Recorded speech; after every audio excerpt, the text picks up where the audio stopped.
Hello everyone, welcome back to the channel. Matt with Green Bar Trading. Welcome back to another weekly watch list video. So we're going to start where we always start with the earnings for the week. Not a huge week of earnings here, and please note that Thursday the market is closed, obviously, for Thanksgiving. So the market is closed on Thursday, and then on Friday the market closes early at 1 p.m. You have until 1:15 Eastern Standard Time on Friday for any options that are expiring. So do keep that in mind. That's why you see nothing here Thursday, nothing here on Friday. All right, so going into the economic calendar for the week. Very light week. The only day here that anything is going to happen is on Wednesday. There's a lot of things on Wednesday that have the potential to move markets, although I am not expecting much out of this. Even the FOMC minutes, it usually will move markets, and it could for that time period. But everything that was said in the last FOMC was because of the CPI print they saw before. So there's nothing new that's going to come out of this, because we just saw some really nice CPI numbers and the producer price index numbers after this. So you got to realize the minutes that come out at 2 o'clock on Wednesday, they're old. That's from the last meeting. So I don't expect much out of this. So that's the economic calendar. Going over the sectors for the week, we can see right here, 1 day relative performance, 1 week relative performance, 1 month, and the 3 month. What I'm starting to notice is energy is starting to fade a little bit. Now, obviously, on the 1 month, the 3 month, even the half year, the full year, energy has been killing it. So, we're starting to see a little change here. That's why I like to look at the sectors. I want to see what's starting to creep up and what's starting to creep down. So energy started to have a little bit of a negative week. We haven't really seen that much. As recession talk is starting to come into the markets, if you are going to have a recession, demand will be less, and there'll be less of a need for energy.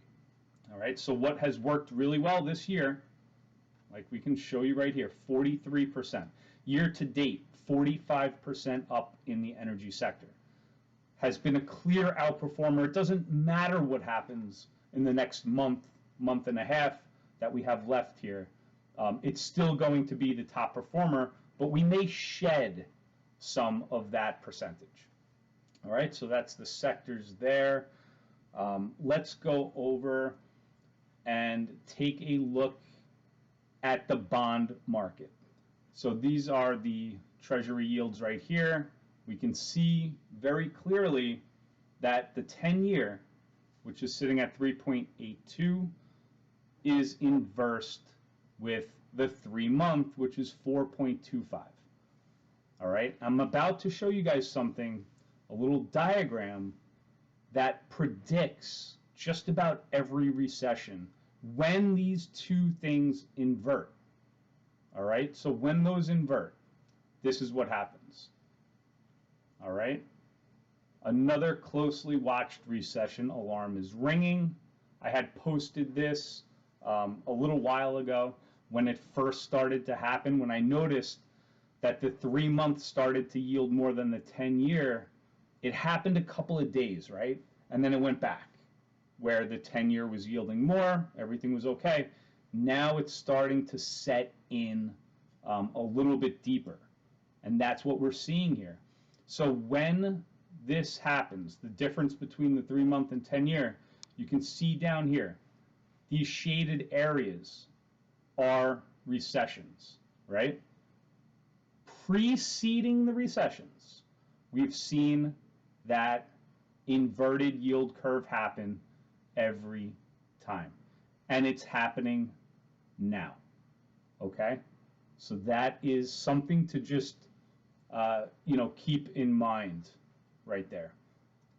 All right, so let's go over to our compass. All right, we always start with the SPY. The S&P 500, the SPY is the ETF that tracks that. So what we're seeing here during the week, we saw the market hold up at a very key level. All right, this right here, this 390 area, it held up. Now, something that's very similar in the trend here is what happened back in the summer. When we based out, we broke out, retested, and then kept going. We based out here, broke out, came back, retested that 390. All right, now on the daily chart, this trading day right here, the last day, that's a bullish hammer. That's a bullish hammer candle, suggesting that there was buyers down here, and we closed right around here at 396. So very choppy. The whole week was very choppy, but that will happen after big moves. We've seen the S&P 500 go up from the lows over 14%. That's a very big move. You tend to get a little bit of a pullback, maybe to this trend line, maybe to the moving averages eventually, for that next shot up, where I think is the 200 moving average here and this downtrend line. The only problem is everybody and their mothers have this on their chart. Everybody is looking at the exact same trend line. Everyone is looking at this 200-day moving average because of what happened right here. At the end of this summer rally, you had multiple confluences here for the market to turn around. You had the 200 touched to the penny. You had the trend line touched to the penny, and then we sold off. So, I think everybody is going to be looking at that exact same area, which is roughly, if we look at the SPX here, it's going to be around this 4,100. Right now, the 200 is sitting at 4067 on the S&P 500. So, we're just about 100 points away from that. Not very far. We've seen good days go up 100 points. So, we're right there, stone's throw away. We'll see what happens when we get there. We've had a nice bounce here from the lows. Now, if you can break trend, then maybe something better can happen. Maybe you can get a more sustained rally. But for the time being, we're obviously seeing the same thing right here. We're seeing a lot of consolidation. All right, and that is tricky to trade. It's a lot easier to trade the summer rally right here. Who traded really well in July and into August? I mean, that was a clear trend. There's one way up here. And then who traded really good here with this clear trend? But when you start getting chopped around here, that makes trading a little more difficult. All right, now onto the NASDAQ, the Qs, the technology sector. This is the same looking, what we saw with the SPY. Exactly the same. We saw this hold up here at about 280, and we closed at 284. So, a lot of this just chop. It is over the moving averages, which is good. That's a good thing. And we did make a higher high here. So right here, and then right here. All right, starting that stair stepping up, but not like this. I mean, this was a nice move. We did do this similar move to the pullback to the moving average. This came close to the moving averages, but didn't touch it yet. I would like to see these tested before getting really bullish. Would love to see 277, 278, even 280 really tested to see that really nice bounce. I mean, I guess we came down just about to that here. So we did see a bounce off 280. But I would like to see if we do break a moving average to see that regain it. That would be really bullish. But so far, clear uptrend on the Qs, clear uptrend on the SPY. So, you know, the charts are telling me, the technicals are telling me that there's more room to go here. But you got to watch. This is what we're watching right here. But everything looks good for a rally to continue. All right, looking at the Dow Jones right here, broke the trend line, came back down, retested it, and the Dow has been chopping around, you know, for basically 7 days now. But it's over the 200 moving average. That's a good sign. And, you know, nothing much going on here. You want to see some more buying come in. The Dow has outperformed the rest of the market. So where we opened up the year, it's down by far down the least, around 7% right now. So the Dow is outperformed. The IWM is the Russell 2K. This is the small caps. Last week, we told you guys about this. All right, you see this trend line here from the peak back in last November, hit it here, and it was coming into it here during our last weekly watch list video. Very well aware of this trend line and the 190 that was going to act as resistance. And that's exactly what happened. This on the Russell would have been a very nice spot to get short. So you see this clear rejection of the trend line, clear rejection of 190, came all the way down, but the 20 EMA gave it a springboard. So this is still in an uptrend. Even though it rejected the trend line, still in an uptrend. Will we see that break? It's not great that the IWM fell under the 200 moving average again. You like to see those, you know, once they break it, you want to see it like the Dow, which is staying above it. Couldn't stay above it back here during the last rally. The same thing, kind of fading off of that. So that's the IWM there. Something I wanted to show you guys, excuse me, right here is our Discord, okay? If you guys are interested, it's a great trading community. We're in here every single day, just giving advice. If you guys have any questions, whatever you have. It's only $99, one payment in for life, full access. So last week, we posted to the members XLF ETF, the XLE ETF, which is the energy sector, XLF is financial, and then the XBI, which is the biotech. Now, what I'm going to show you is exactly what we were showing during our last weekly watch list video here. The XBI coming into this down trend line. I want to show you how important technical analysis is. So keep that in mind. The XBI was coming into that trend line. Be careful. It's looking to break out, but it's at the down trend line at the moment. So if you were going to take a trade, you got to wait until you get a retest of the trend line, or you can go back. So if we look at the XBI here on the same chart, which is the daily chart, we can just see, if I just pull this one up, a little bit easier for you guys to see. So this was where we made the video. Clear rejection of this downtrend line. You need to know where these are, or you're sitting here wondering, we just broke out, right? We just broke highs, made new highs. Why are we rejecting here? If you didn't have this on your screen, if you weren't in our community, you wouldn't know that this was why.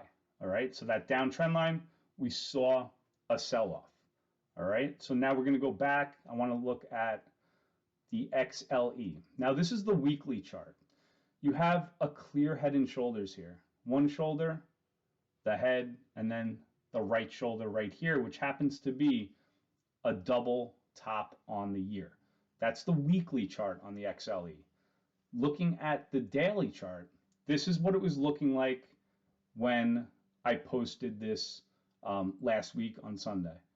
We were right here at previous resistance, previous supply, where you saw a huge sell-off. All right, so take a look at that. Just letting everyone know this is at previous resistance. Looking at it here, let's see what it did. What did it do? It rejected, to no surprise. You see this candle here? Broke out, got a lot of people interested in it, and then they just dropped it on you. All right? Doesn't mean that this trade is over. This is the XLE. This is the energy. This is what I've been talking about. Doesn't mean the trade is over because this happens. The market's very choppy. But just keep in mind, it broke out but pulled back. That's not really that bullish. So I can see this, potentially selling off more as we've seen the energy sector start to have, and we bring up the weekly chart here. Wow, a red candle, a red doji. We haven't seen that in a while. We've been on a roll. So we're starting to slow down a little bit here. And we've seen oil drop. And, if you get those recession fears, demand, etc., then maybe we do pull on back on the XLE even more. All right. Now going into the last one, which is the XLF, technical analysis does not lie. All right.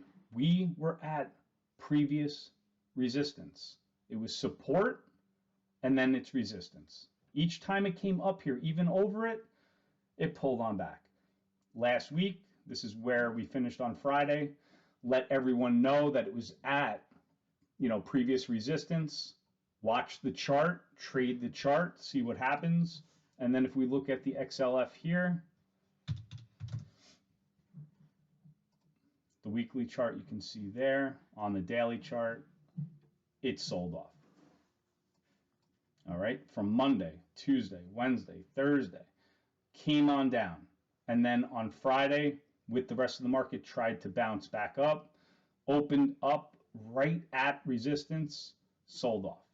So right now, this is going to be that pocket of resistance. If we want to see a bigger move, because it is over all the moving averages, so that's already a better sign than back here. We weren't over the 50 or the 200 here. We weren't over the 200 here. We're over the 200, we're over the 50, and we're over the 20.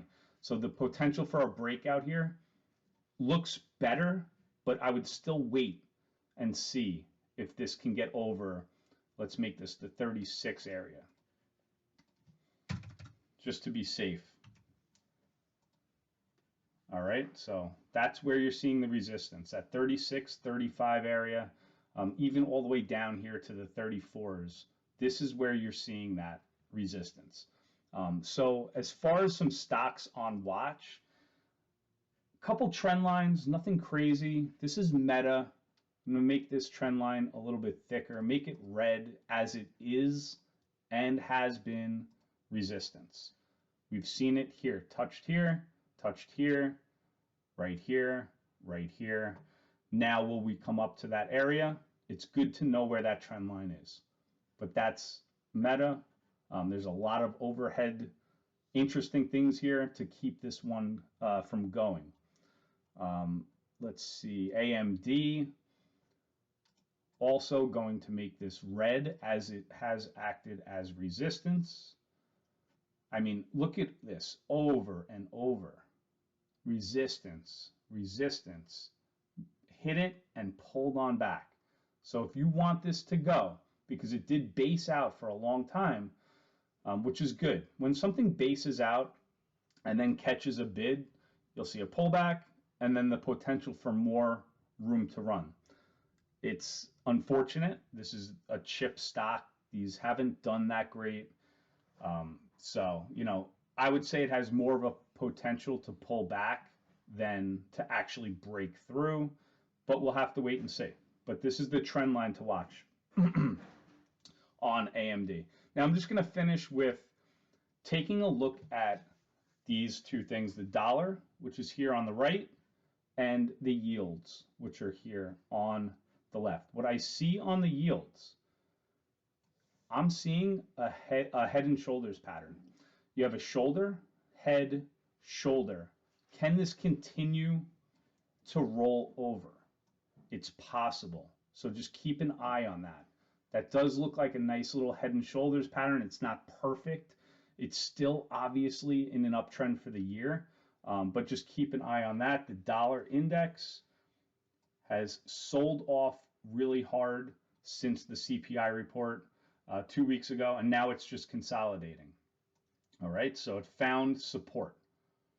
Where it goes, who knows, but this has definitely found support in a huge uptrend for the year. All right, when this goes up, the market goes down. So, yep, that's about it, guys. Hope that you enjoyed the video. If you did, hit the thumbs up, and I will see you back on the next one. Take care, guys.